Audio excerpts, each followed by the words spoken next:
Hey there, English learners. Welcome back to the English Playbook. I'm David. And I'm Sarah. And oh my goodness, David, I am so hungry right now.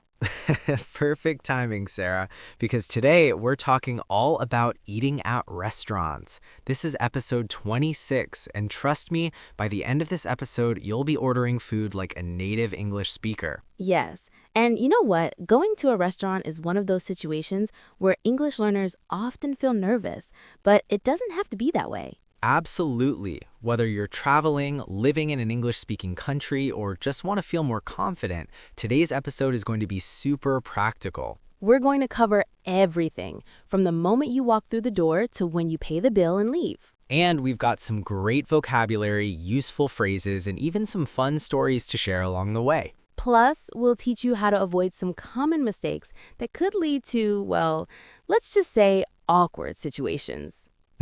Oh, yes. So grab a snack, get comfortable, and let's dive into today's lesson. All right, David, before we get into the full restaurant experience, let's start with some essential vocabulary. We need to make sure everyone understands these words before we move forward. Great idea. Let's start with two really important terms. The first one is food poisoning. Ooh, yes, food poisoning. Now, this is definitely not a good thing.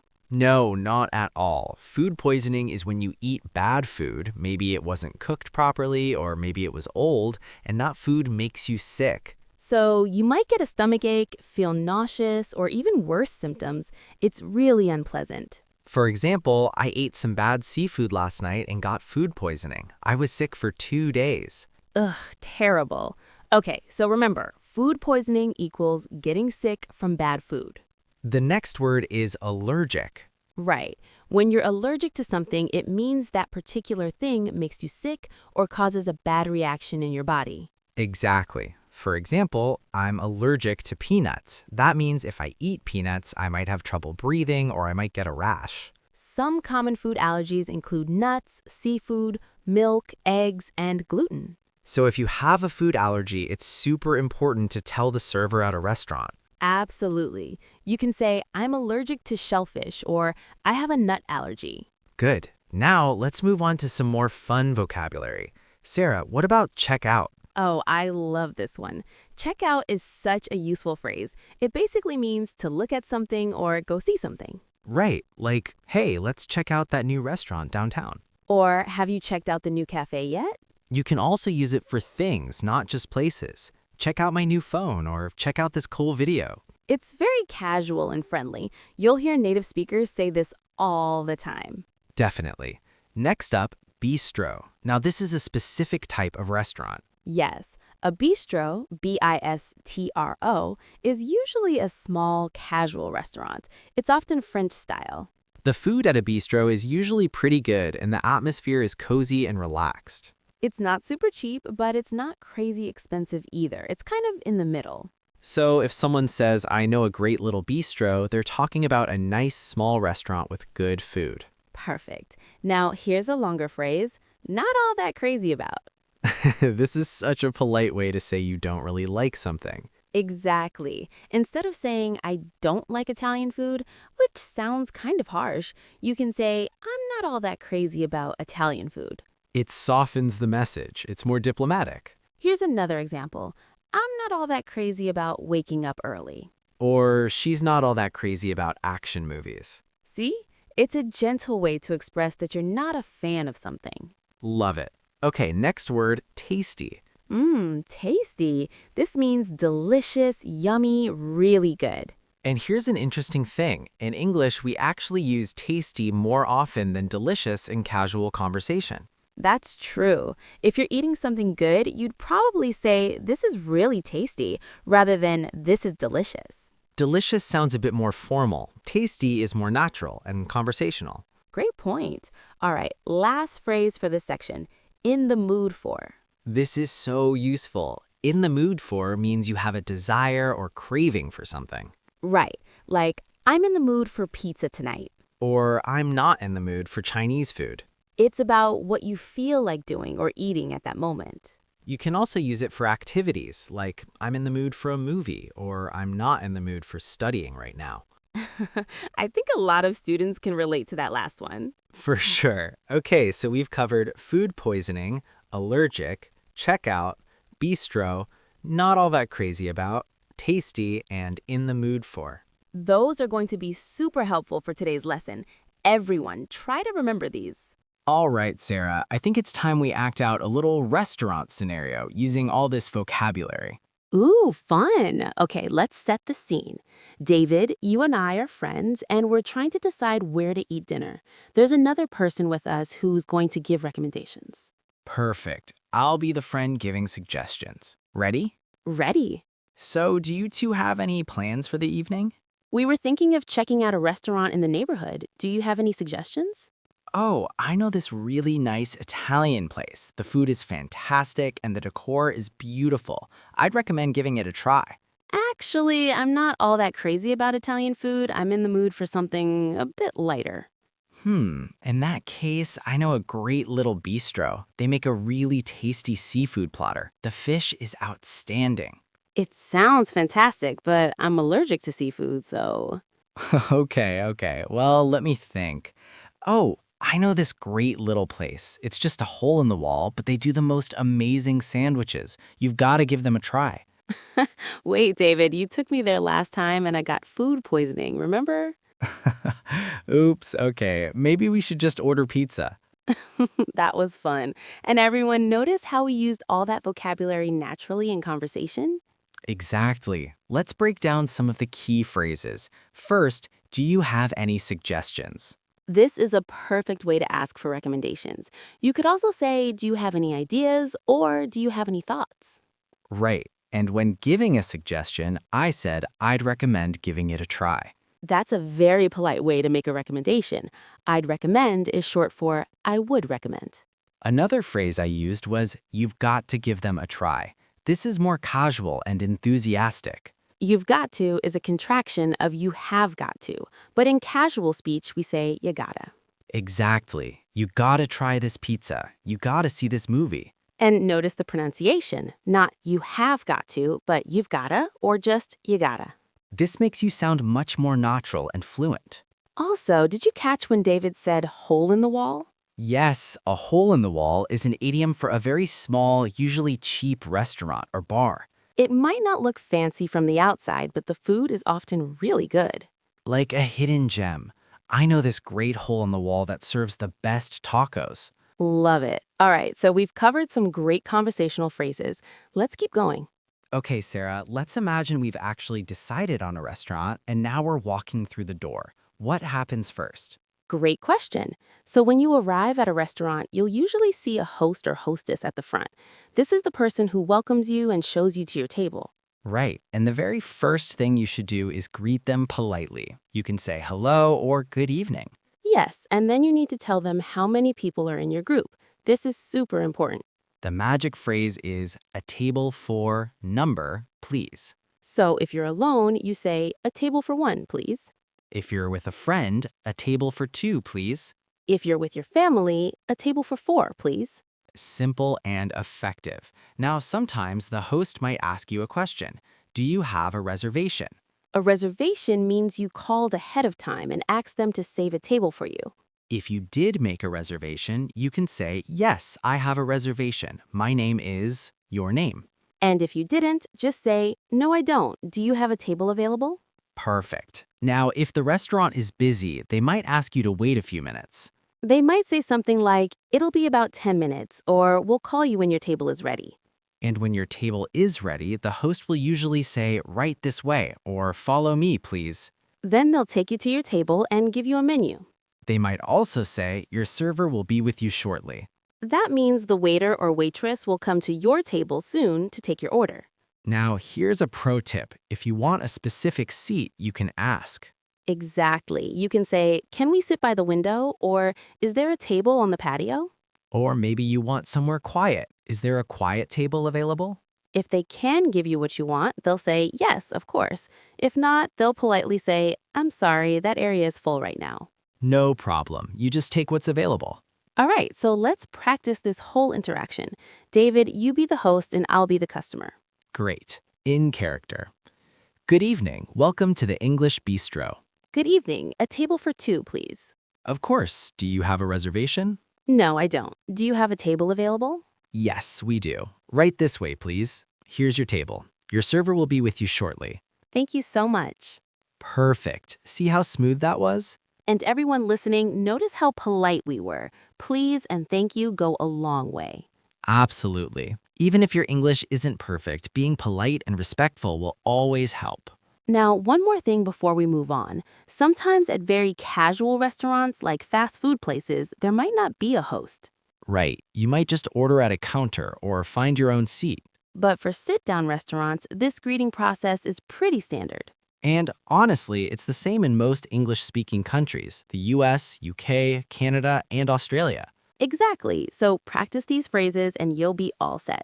All right, Sarah, we're seated at our table. Now comes one of the most important parts, the menu. Yes! The menu is where all the magic happens. It shows you all the food and drink options available. And for English learners, reading a menu can sometimes be confusing because of all the specialized food vocabulary. True. But don't worry, we're going to break it down. First, let's talk about the different sections of a typical menu. Most menus are divided into categories. You'll usually see appetizers, main courses, side dishes, drinks, and desserts. Appetizers, also called starters, are small dishes you eat before the main meal. Like soup, salad, or chicken wings. Main courses are the big dishes, the main part of your meal. Like pasta, steak, fish, or chicken. Side dishes are extra items that come with or complement your main course. Like fries, rice, vegetables, or mashed potatoes. Drinks could include water, soda, juice, coffee, tea, or alcoholic beverages. And desserts are the sweet treats at the end. Cake, ice cream, pie. Now I'm hungry. Me too. Okay, so what if you don't understand something on the menu? Great question. This happens to everyone, even native speakers sometimes. The best thing to do is ask your server. You can say, "Excuse me, what is this?" while pointing to the menu. Or you can ask, "Can you tell me what's in this dish?" You can also ask about the taste. Is it spicy? Is it sweet? Is it salty? These questions will help you make a good choice, especially if you're trying something new. And don't be shy. Servers are there to help you. It's totally normal to ask questions. Absolutely. Now, when you're ready to order, the waiter will come to your table and ask, "Are you ready to order?" Or, "What would you like to have?" And you can respond with phrases like, "I'll have the chicken salad, please." Or, "Can I have the beef burger, please?" Notice we're using "I'll have" or "Can I have?" Both are polite and natural. And always say please. It makes a big difference. Now, what if you want to customize your order? Like, what if you don't want cheese on your sandwich? Good point. You can say, "Can I have the sandwich without cheese?" Or, "No cheese, please." If you have dietary restrictions, you can say, "I don't eat meat. Is there a vegetarian option?" Or, "I'm vegan. What do you recommend?" Most restaurants are very accommodating and will try to help. Now, sometimes you might need more time to decide. You can say, "Can I have a few more minutes, please?" Or, "I'm not ready yet. Can you come back in a minute?" Totally fine. Don't feel rushed. All right, let's practice ordering. Sarah, you be the server and I'll be the customer. Great. Good evening. Are you ready to order? Yes, I think so. I'll have the grilled salmon, please. Excellent choice. Would you like rice or vegetables with that? Vegetables, please. And can I get a side salad as well? Of course. What kind of dressing would you like on your salad? What do you have? We have ranch, Italian, balsamic vinaigrette, and Caesar. I'll have the balsamic vinaigrette, please. Perfect. And anything to drink? Just water, please. Great. I'll get that started for you. Thank you. See how natural that felt? Exactly. And notice how the server asked follow-up questions. That's very common. They might ask about sides, dressing, how you want your steak cooked. So be ready to answer those questions. If you don't understand a question, it's okay to say, "Sorry, can you repeat that?" Or, "Could you speak more slowly, please?" No one will judge you for that. Clear communication is what matters. Absolutely. All right, everyone, that's how you handle the menu and ordering process. Practice these phrases, and you'll feel so much more confident. Okay, Sarah, we've ordered our food. Now we're waiting for it to arrive. What happens during this time? Well, this is a great opportunity for small talk and practicing your listening skills. Right. The server might come back to check on you. They might ask, "Is everything okay?" Or, "Can I get you anything else?" If you need something, you can say, Yes, could I get some extra napkins, please? Or can I have some ketchup? Or could we get more water? If you don't need anything, just say, no thank you, we're good. Simple and polite.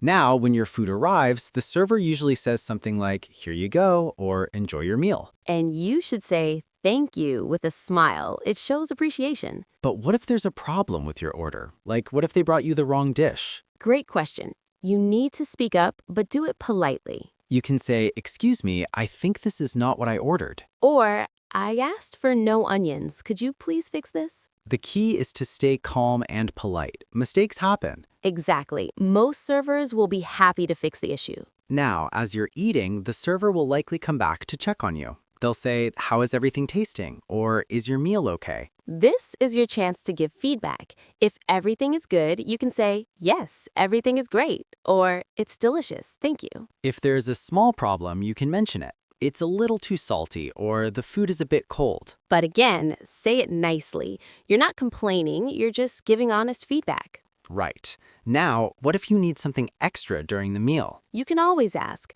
can I have more water, please? Could we get another spoon? Or if you're sharing food and need extra plates, could we get an extra plate, please? These are simple requests, and servers are used to hearing them. Absolutely. Now, let's talk about dessert.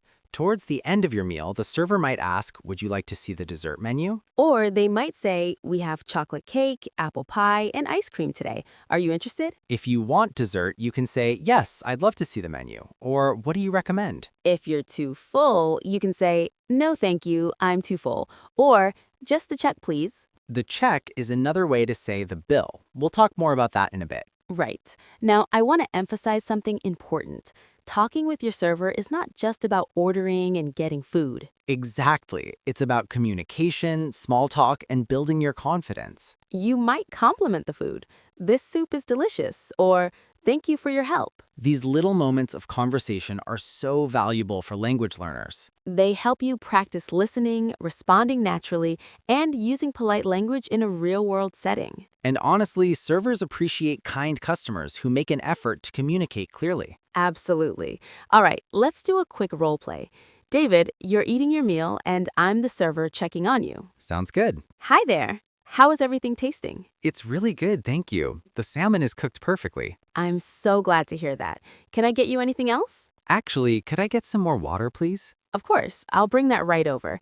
And would you like to see the dessert menu? Maybe in a few minutes. Can you come back? Absolutely. Just let me know when you're ready. Thank you. Perfect. See how easy that was? Yeah, and it felt natural. The key is to be polite, clear, and don't be afraid to ask for what you need. Exactly. All right, everyone. Remember, the server is there to help you have a good experience. Don't hesitate to communicate with them. All right, Sarah, we finished our meal, we're full and happy, and now it's time for the last step, paying. Yes, this is such an important part of the restaurant experience, and it's another great chance to practice your English. So when you're ready to leave, how do you ask for the bill? You can get the server's attention, maybe make eye contact or raise your hand slightly, and then say, could we have the bill, please? Or you can say, can I get the check, please? Now, here's an interesting note. In some countries, people say bill, and in others, like the United States, people often say check.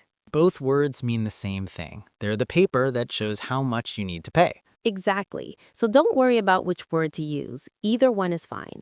Now, sometimes the server will bring the bill without you asking, especially if they see you finished eating. They might say, here's your bill, or whenever you're ready. And you can take your time to look it over, make sure everything is correct. If you notice a mistake, it's okay to ask about it. You can say, excuse me, I think there's a mistake. Or, I didn't order this item. Could you check it, please? Always be polite and the server will fix the issue. Now, let's talk about what's on the bill. It usually shows each item you ordered and the price. You'll also see the tax, which is extra money added by the government. And in some countries, there's also a tip or gratuity. Ah, tipping. This is a big cultural difference depending on where you are. Right. In the United States, tipping is very common. You usually leave about 15 to 20% of the total bill as a tip. In other countries, like in many parts of Europe, tipping is less common or the service charge is already included. If you're not sure, you can ask, is service included? Or should I leave a tip? Good question. Now, how do you actually pay? There are a few options. You can pay with cash or with a credit or debit card. If you're paying with cash, you can say, I'll pay in cash. The server will take your money and bring back your change. If you want to leave a tip in cash, you can just leave it on the table when you go. If you're paying with a card, you can say, "Can I pay by card?" Or "Do you take credit cards?" Most places do. The server might bring a card machine to your table, or they might take your card and come back with a receipt. Now, what if you're eating with friends and you want to split the bill? Great question. Splitting the bill means each person pays for their own food. You can ask, "Can we split the bill?" or "Can we pay separately?" Some restaurants allow this easily, and others prefer one person to pay the whole thing. If you're with friends, it's good to discuss this before you ask the server. You might say to your friend, "Do you want to split the bill?" Or "Let's each pay for what we ordered." Perfect. Now, after you've paid, it's polite to say thank you very much, or the food was great. This leaves a good impression and shows you appreciated the meal and the service. If the server was especially helpful, you can say something nice, like, you were very helpful, thank you. All right, let's practice this whole payment process. I'll be the customer, and David, you be the server. Sounds good. I'm customer one. "Excuse me, could we have the bill, please?" Of course, I'll bring that right over. Here you go. "Thank you. Can I pay by card?" Absolutely. I'll bring the card machine. "Great, thank you. And is service included?" No, it's not included, but it's up to you. "Okay, thank you. The meal was excellent." I'm so glad you enjoyed it. Thank you for coming. "Perfect. See how smooth that was?" Yes, and notice how we were polite and clear throughout the whole interaction. Exactly. Paying might seem like a small thing, but it's your final chance to practice English at the restaurant. And it's also your last impression, so make it a good one. All right, everyone. Now you know how to handle the bill and payment. You're becoming restaurant pros. Okay, Sarah, I think we've covered all the basics of eating at a restaurant in English. But now I want to hear some real stories. No, you want embarrassing food stories, don't you? Maybe, but really, I think it's helpful to hear real experiences because it shows that everyone makes mistakes, even when they're learning. That's true. Okay, I'll share a story. So, when I was learning Spanish and traveling in Mexico, I went to a restaurant and tried to order chicken. Uh-oh, I sense this didn't go well. Well, in Spanish, pollo means chicken, but I accidentally said pollo, which doesn't really mean anything.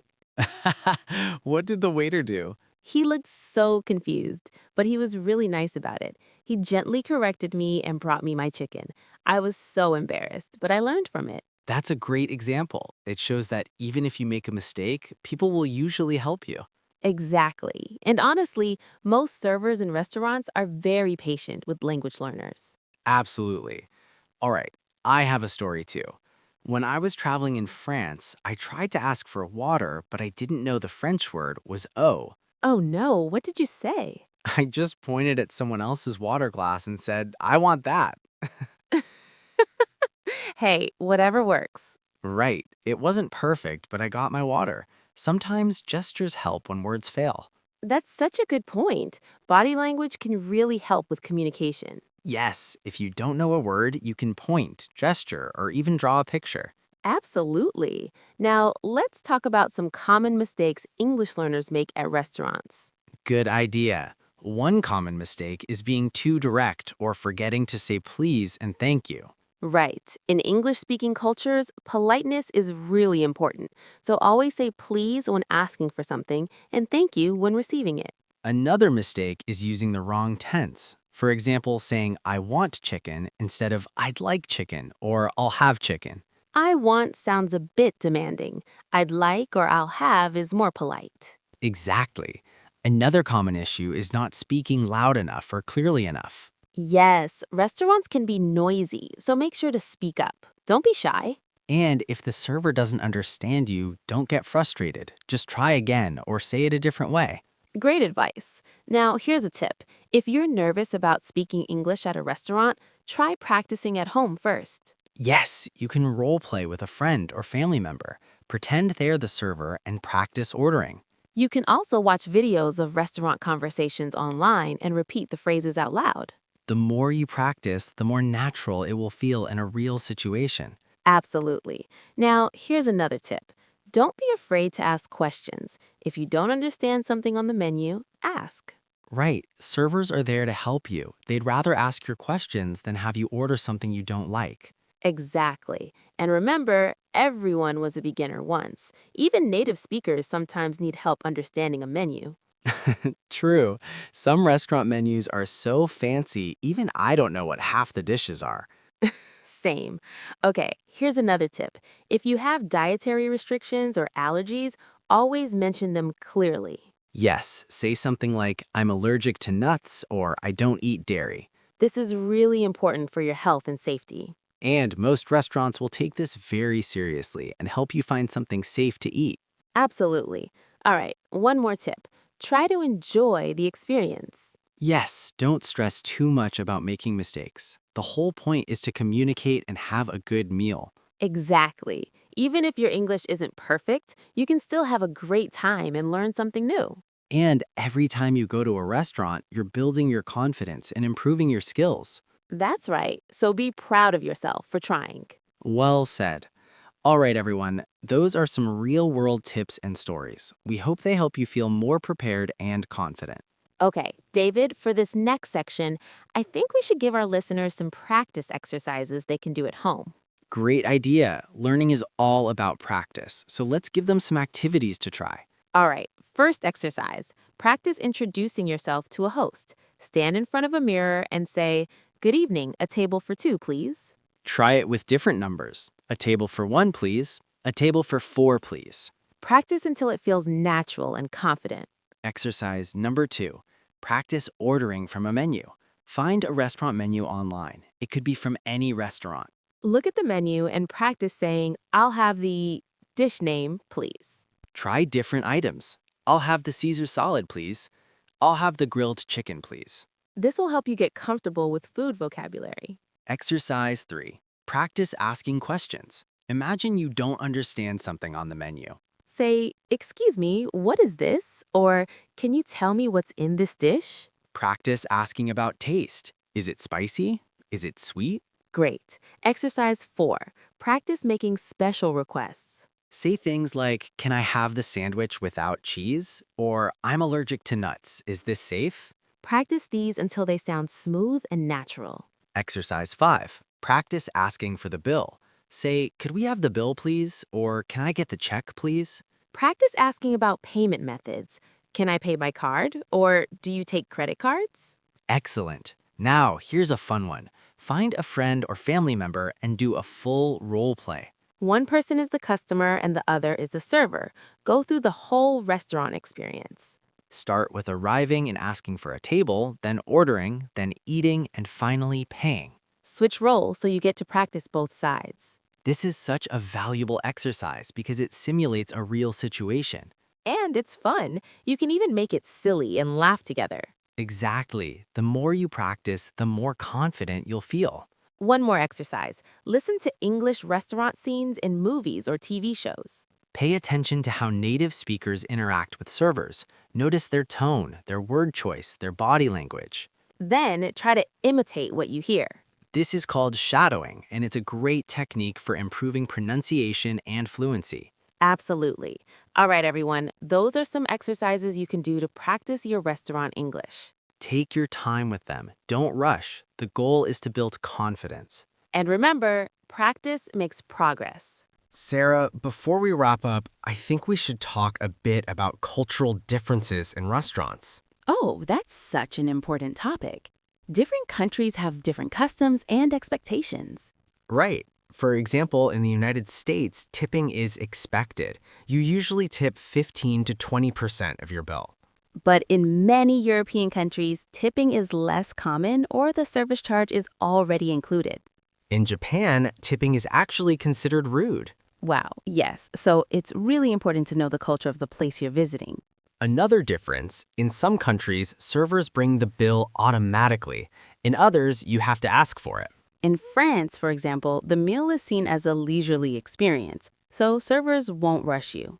Right. You might sit at your table for hours, and no one will bring you the bill until you ask. In the US, servers are more attentive and check on you frequently. Yes, they'll often refill your water without asking and bring the bill fairly quickly. Another cultural note, in some places, it's normal to share dishes. In others, everyone orders their own meal. And some cultures have different table manners, like how you hold your fork and knife, or whether you slurp your soup. True. So do some research before traveling to a new country. Absolutely. Understanding the culture will help you feel more comfortable and respectful. And it shows that you care about the local customs. Well, Sarah, I think we've covered everything about eating at a restaurant in English. We really have, from arriving and asking for a table, to reading the menu, ordering food, talking with the server, and paying the bill. And we've shared some real stories, tips, and practice exercises. Exactly. So, listeners, we really hope this episode has been helpful for you. Remember, going to a restaurant is one of the best ways to practice your English in a real-world setting. Don't be afraid to make mistakes. Everyone does. The important thing is to try. And every time you go to a restaurant, you're building your confidence and improving your skills. Before we go, let's do a quick recap of some key phrases. Table for number, please. I'll have the dish name, please. Can I have item without ingredient? Could we have the bill, please? Can I pay by card? Perfect. Okay, everyone, that's it for episode 26 of the English Playbook. Thank you so much for listening. We hope you learned something new today. If you enjoyed this episode, please subscribe to our channel, leave a comment, and share it with your friends. And if you have any questions or topics you'd like us to cover in future episodes, let us know in the comments. We love hearing from you. All right, everyone, until next time, keep practicing, keep learning, and keep playing with English. See you next time.